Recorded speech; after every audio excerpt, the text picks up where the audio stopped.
So there's sometimes when people are talking, like wanting to learn and understand the law of attraction, like they want to manifest or create a lover, or they want to manifest or create money, or they want a boat or a car. Well, that's wonderful, and that's great. But that's not really what I'm delivering this technology for. I'm really delivering this technology for the same reason that I learned it, and that was basically to save my own ass, right? So kind of what I discovered about myself is when I was younger, kind of in my middle teens and early 20s, everything was great. Like I was, you know, plenty of girlfriends, plenty of everything. I was the bouncer at a bar. I was best athlete around. Like everything was great. I had no worries. Everything was perfect. As I left and went to college, things were great. I went down to college to play baseball. I went down to college to play baseball. That's why I went to college, right? The standard reason was study, right? So I didn't finish my first time around in college and then left, so there was a failure on that.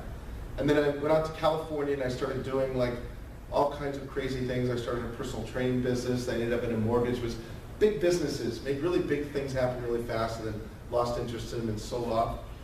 And I started to notice that when I was like maybe in my 30s, something was starting to happen to me physiologically. And that something that was starting to happen was I was starting to feel a heaviness in my chest. And I thought it was really, really weird because I was in such great physical shape, right? But there was a heaviness and there was a weight on it, and I didn't know what that heaviness or weight was, but sometimes the heaviness in the chest would get so heavy, and it would kind of go up into my face and my head, and I would just get massy and heavy and thick. And sometimes it would get so bad, I'd have to pull over into the park and take a nap. That's how bad it got, right?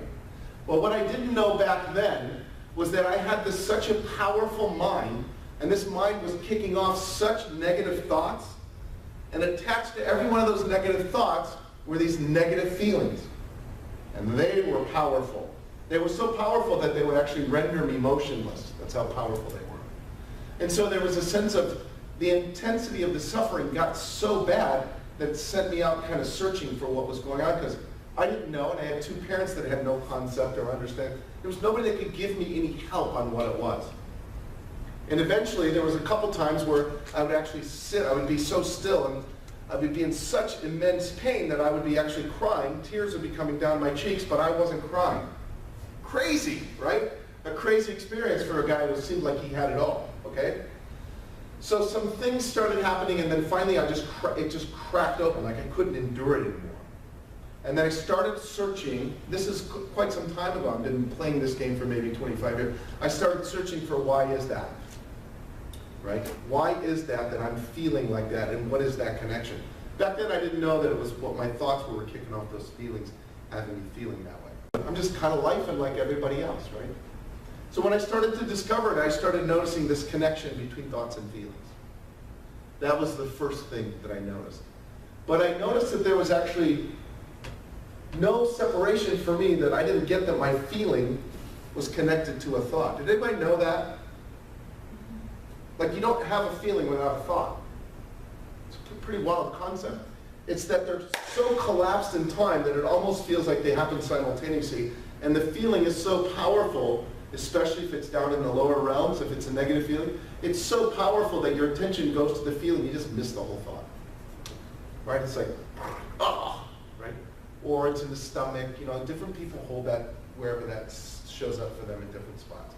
So, at the end of the game, it was, thank God I went through that experience, right? So when you're in the middle of it, it's horrible. This is probably familiar to most of you. When you're in the middle of it, it's horrible. When you come out the other side of it and you break open, it's like, wow, thank God for that experience, right? So that's what happened, and that's what brought me into this study and into this reach.